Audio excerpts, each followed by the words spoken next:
Welcome to EchoNest Media, where we dive deep into the wildest stories shaping our world. Some revolutions happen quietly.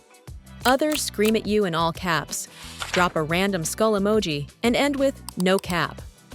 Right now, language itself is mutating faster than at any time in history. And the people leading it aren't linguists or authors. They're teenagers with Wi-Fi and an instinct for virality. The way Gen Z and Gen Alpha talk online is rewriting how humanity communicates. And whether you realize it or not, you're already part of it. It's not just slang anymore. It's an ecosystem of digital dialects, evolving in real time through memes, fandoms, and algorithmic feedback loops. Entire slang armies are forming on TikTok, Discord, and X, shaping global culture in 15-second bursts. Let's break down 10 things you need to know about this linguistic revolution and why it matters far more than it seems. First, language has become a survival mechanism online. Algorithms don't reward accuracy, they reward novelty. When every post competes for milliseconds of attention, inventing new words becomes a power move. That's how terms like Riz, Delulu, and Mid spread globally in days. They aren't just jokes, they're social passwords. Understanding them signals you belong, missing them marks you as an outsider.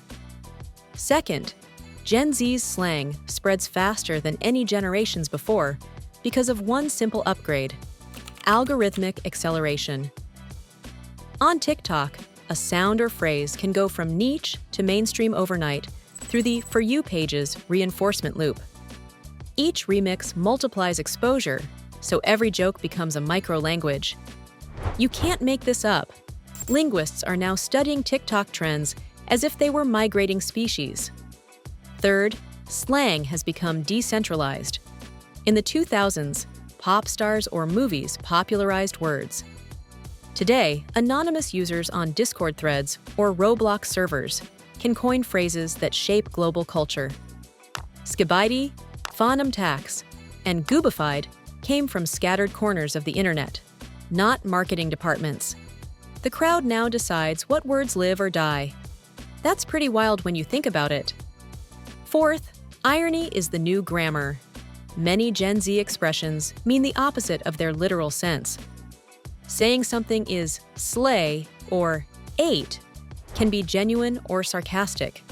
The meaning depends entirely on tone, timing, or even punctuation. It's a linguistic defense mechanism for a generation raised under constant surveillance. If everything can mean its opposite, nothing can be used against you.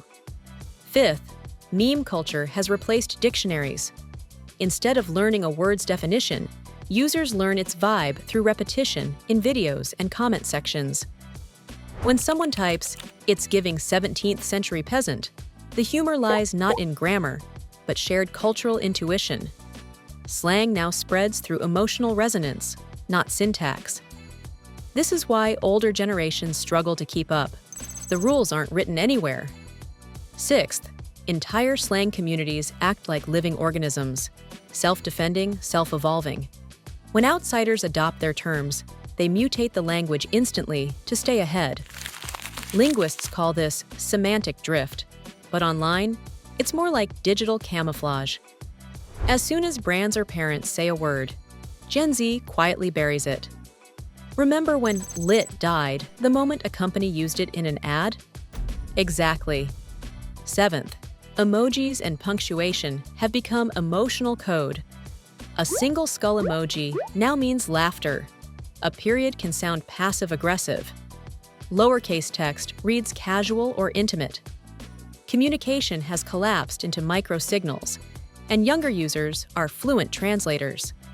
Researchers call this paralinguistic literacy, the ability to read feeling in digital form. The scary part? It's evolving faster than formal education can track. Eighth, new slang isn't random chaos. It's rebellion with structure.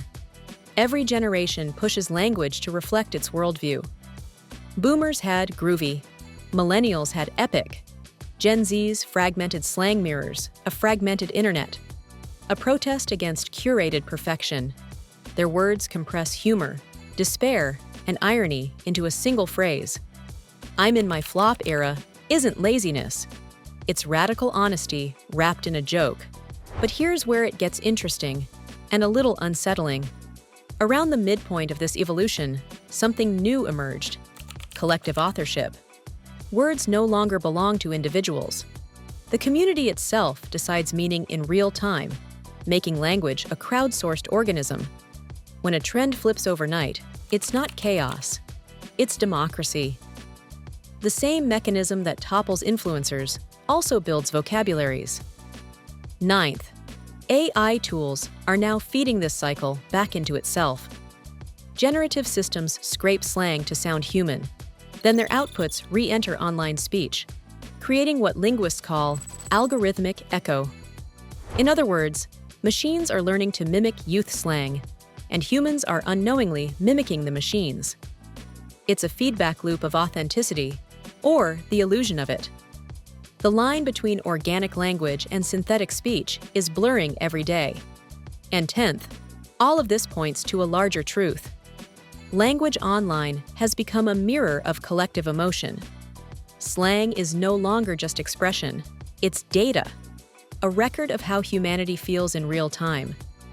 When phrases like "I'm literally crying" shift from exaggeration to everyday punctuation, it shows how irony and sincerity are colliding in the digital age.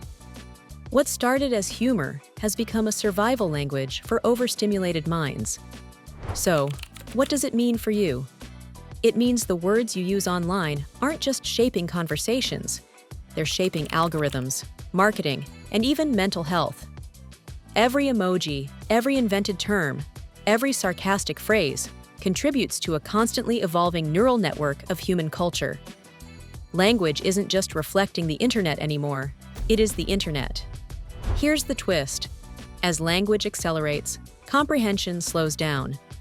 People now scroll through hundreds of new expressions daily, but retain less meaning overall.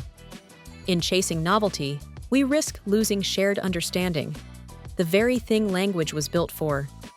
It's evolution at breakneck speed, but without a map. And yet, that chaos might be the point. Slang armies thrive because they give people identity in a world where identity feels unstable. When someone comments "real" under a meme, they're not agreeing, they're connecting. Each phrase, each emoji becomes shorthand for belonging. It's proof that language will always find a way to make us feel seen, even when it looks nothing like what came before. So, the next time you see a comment section full of skull emojis and phrases you barely recognize, remember, you're watching humanity invent itself in public.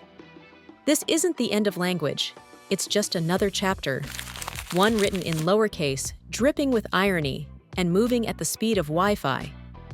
And maybe that's the real takeaway. Every generation thinks the next is destroying language, but in truth, they're just reinventing it to survive their world. Gen Z and Gen Alpha aren't breaking communication, they're teaching it to adapt. The internet didn't kill meaning, it multiplied it. Because whether it's Riz, Delulu, or whatever comes next, the story is the same. Words evolve because people do. And in the great scroll of human history, that's the one language we'll always understand.